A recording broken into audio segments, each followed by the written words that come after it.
પંચમહાલના શહેરાના છોગાળા ગામમાં સોમવારની મધ્યરાત્રિ આવેલા વાવાઝોડા અને ભારે પવન સાથેના વરસાદે ભારે નુકસાન સર્જ્યું છે।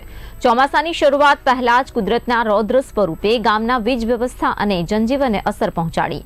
મળતી માહિતી અનુસાર મધ્યરાત્રિ દરમિયાન અચાનક ભારે પવન અને વરસાદ શરૂ થતા ગામના પગી ફળિયા, પટેલિયા ફળિયા સહિતના વિસ્તારોમાં અનેક વીજ થાંભલા ધરાશાયી થઈ ગયા। પરિણામે સમગ્ર વિસ્તારમાં વીજ પુરવઠો ખોરવાઈ ગયો હતો અને 12 કલાકથી વધુ સમય સુધી લોકો અંધારપટમાં રહેવા મજબૂર બન્યા।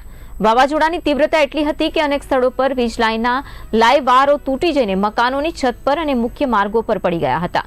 જોકે સદનસીબે આ ઘટનામાં કોઈ જાનહાની કે ગંભીર ઈજા નથી પહોંચી, પરંતુ ગામ લોકોમાં ભય અને ચિંતાનો માહોલ ચોક્કસથી સર્જાયો હતો। આ ઉપરાંત અનેક વિસ્તારોમાં વિશાળકાય વૃક્ષો પણ ધરાશાયી થતા રસ્તાઓ અવરોધાઈ ગયા હતા અને કારણે અવરજવર પર પણ અસર વર્તાઈ હતી। આ ઘટનાની જાણ થતાં જ મધ્ય ગુજરાત વીજ કંપની લિમિટેડની ટીમો તાત્કાલિક સ્થળ પર પહોંચી હતી અને વીજ લાઇનોની મરામત તેમજ વીજ પુરવઠો પુનઃસ્થાપિત કરવાની કામગીરી શરૂ કરાઈ હતી।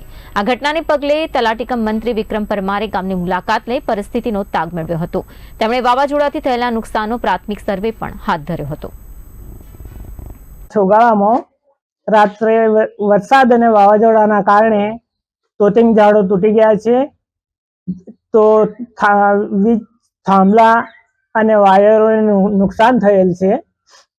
તેમાં MGVCL ને જાણ કરતો એ લોકો સ્થળ ઉપર કટિંગ ચાલુ છે અને અમારો પ્રયત્ન બી ચાલુ છે સર્વે કરવાનો। કઈ કેટલું નુકસાન થયું છે ગામમાં એની અમારા દ્વારા બી તપાસ ચાલુ છે। પરમાર વિક્રમસિંહ અભયસિંહ, તલાટીકમ મંત્રી।